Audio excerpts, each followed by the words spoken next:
Assalamualaikum, kembali lagi di channel YouTube aku, Reni Warlina. Oke guys, jadi di video aku kali ini aku mau sharing lagi ke kalian terkait tips cara menyelesaikan skripsi ataupun tugas akhir dalam kurun waktu kurang 1 bulan. Ini merupakan video lanjutan dari video aku yang sebelumnya.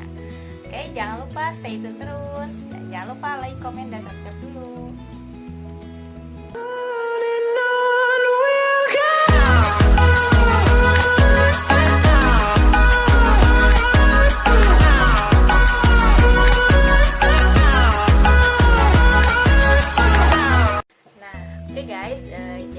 Di video aku kali ini aku mau sharing lagi terkait tips menyelesaikan skripsi ataupun tugas akhir dalam kurun waktu 1 bulan dan gimana caranya nulis skripsi semudah membuat status WhatsApp, status Instagram, status Facebook dan lain sebagainya.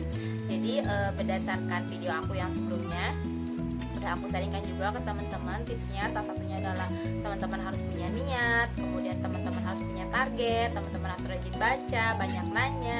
Nah, di video aku kali ini aku mau ngelanjutin tips-tips yang selanjutnya, yaitu terkait kan tadi teman-teman sudah membuat target tuh.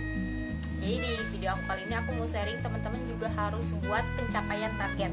Nah, maksudnya gimana Kak pencapaian target? Nah, jadi kalian harus pahami dulu bagaimana sistematika ataupun struktur dari tugas akhir ataupun skripsi. Kan biasanya ada bab 1, bab 2, bab 3, bab 4 sampai terakhir ya, kesimpulan dan penutup. Nah, teman-teman harus paham dulu terkait per babnya tuh dan buat pencapaian pada setiap babnya. Misalkan nih minggu ini udah beres bab 1, jadi teman-teman checklist di bab 1. Jadi udah nggak usah mikirin lagi bab lanjut ke bab berikutnya kayak gitu. Jadi harus terstruktur buat pencapaiannya, syaratnya kayak gitu. Jadi di checklist nih kalau bab 1 udah beres.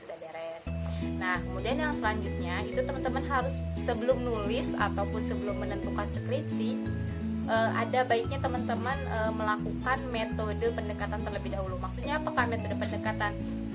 Karena kan kalau skripsi ataupun tugas akhir itu kan intinya penelitian ya teman-teman pasti akan peneliti, baik itu meneliti secara langsung ataupun tidak langsung. Nah, di sini yang mau aku sampaikan, jadi sebelum teman-teman menentukan sebelum nulis skripsi, teman-teman harus bisa menentukan metode apa yang akan kalian gunakan nantinya pada saat pengerjaan tugas akhir atau skripsi. Nih, misalkan metode kan ada kualitatif ataupun kuantitatif. Nah, ini yang paling penting sih menurut aku. Jadi ini dasarnya banget teman-teman nulis gitu. Jadi supaya nanti pada saat teman-teman nulis ke bab 2, bab 3 gitu nggak terstuck. Nah, biasanya metode ini nanti dibahas atau digunakan di bab 3. Nah, di bab 3 dan biasanya sih kalau menurut aku ini yang paling lama sih biasanya kalau dalam pekerjaannya. Karena kan kita harus mengolah data, kita harus banyak cari referensi dan lain sebagainya.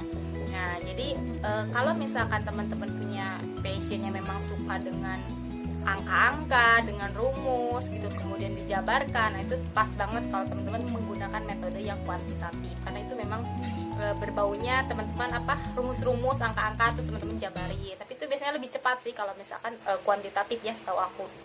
Nah, beda sama orang yang memang fashionnya dia itu misalkan dia tuh suka nulis, kemudian dia suka ngerangkai kata. Pokoknya cepet banget deh dia kalau ngerangkai kata, kemudian rajin rajin bikin tulisan karya ilmiah, cepet nganalisisnya. Nah, itu cocok banget buat kalian kalau misalkan pakai metode kualitatif deskriptif. Jadi itu memang berbau analisis banget gitu. Meskipun kuantitatif juga bisa digunakan juga gitu sama orang tersebut.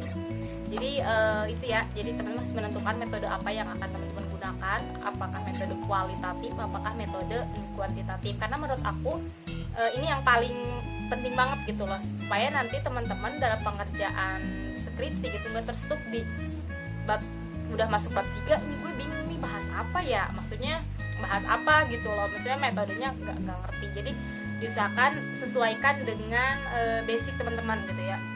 Kalau memang teman-teman memang yang sukanya dengan dunia angka-angka, ya udah pakainya yang kualitatif, yang kuantitatif gitu loh. Itu biasanya kalau kuantitatif kan hitung-hitung data, kemudian nantinya dijabarkan, dianalisis kayak gitu. Nah, beda kalau kualitatif yang benar-benar dari awal tuh teman-teman harus banyak referensi, banyak baca, sebab teori segala macam dan lain-lain. Kayak gitu. Jadi tadi selain membuat pencapaian, buat juga tentukan metode yang akan kalian gunakan supaya nanti pada saat pengerjaan nggak terstuck di bab itu gitu. Jadi biar smooth jalannya. Nah, kemudian yang selanjutnya tips yang mau aku sharingkan adalah teman-teman diusahakan kalau lagi ngerjain skripsi tugas akhir itu harus punya kumpulan ataupun grup diskusi. Ini penting banget kalau menurut aku ya, karena ya baik itu kita bisa dapat ide, dapat wawasan, kita bisa berbagi dengan teman gitu, sharing ide. Misalkan ada si A yang memang pinter kualitatif, nah penelitian kita tuh kuanti gitu loh, kita yang nggak paham terkait kuanti, nah itu bisa sharing juga. Nah itu yang paling yang penting ya gitu buat teman ataupun grup diskusi kalau lagi ngerjain tugas akhir. Jadi sharing tuh, kalau misalkan lu judulnya apa nih, lu temanya apa nih, misalkan lu pakai metodenya apa, itu benar-benar ngebantu banget. Jadi kita bisa sharing pemikiran di situ, saling ngebantu teman-teman. Bakal kerasa kalau misalkan nanti teman-teman udah nggak kuliah lagi, udah nggak kerjain skripsi lagi gitu loh. Jadi diusahakan pada masa-masa terakhir kuliah itu dimanfaatkan dengan banyak diskusi, banyak sharing sama teman-teman, dan yang paling penting adalah saling membantu satu sama lain gitu. Jadi maksudnya bukan saling membantu kita harus ngerjainnya masing-masing, nggak kayak gitu juga. Maksudnya saling membantu di sini ya sharing pengalaman, sharing sharing informasi, sharing metode, sharingnya selain sebagai dan lain-lainnya gitu. Ini menurut aku jadi support juga buat teman-teman dalam pengerjaan skripsi. Karena biasanya kalau emang ada orang yang memang tipenya dia mengerjainnya sendiri, yaitu sih tergantung ke ke diri masing-masing gitu. Tapi saran aku teman-teman harus buat grup diskusi gitu. Mau itu di grup diskusi kelas gitu, itu manfaatin aja gitu. Tuh di kelas itu memang khusus untuk grup diskusi gitu, tugas akhir kayak gitu. Kemudian yang selanjutnya, jadi tadi selain buat forum diskusi, yang terakhir nih teman-teman diusahakan harus bisa mengenali dosen pembimbing. Karena tanpa dosen pembimbing kita juga kalau misalkan udah jalan, udah smooth, udah bagus skripsinya, kalau kita nggak bisa kenal sama tipe dosen pembimbing kita, itu repot juga gitu. Nantinya lama ACC-nya, lama minta tanda tangannya dan lain-lain. Caranya gimana? Caranya banyak nanya ke kakak tingkat sebelumnya, ya si dosen A ini tipenya kayak gimana. Maksud kenali dosen di sini bukan nanya Pak kesukaannya apa atau nggak kayak gitu. Maksudnya kenali dosen di sini, misalkan kalau dia itu kan setiap dosen kan memiliki kesibukannya masing-masing ya. Jadi kalian harus kenali juga bahwasanya dosen ini memang lebih cenderungnya ke, misalkan dia bidangnya gitu ya, dari sisi bidangnya dia lebih ke keuangan, dan ya udah teman-teman diusahakan nyari judul yang memang pro juga sama dia gitu loh. Jadi ngikutin kemauannya si dosen pembimbing terlebih dahulu. Abis itu sesuaikan juga sama bakat, ini bisa nggak ya gue pakai ini, kayak gitu contohnya ya, contoh-contoh kecilnya. Kemudian dari sisi kesibukan, apakah dosen ini kalau bimbingan harus by online atau kayak gimana gitu, karena kan masing-masing dosen kan memiliki kesibukan masing-masing.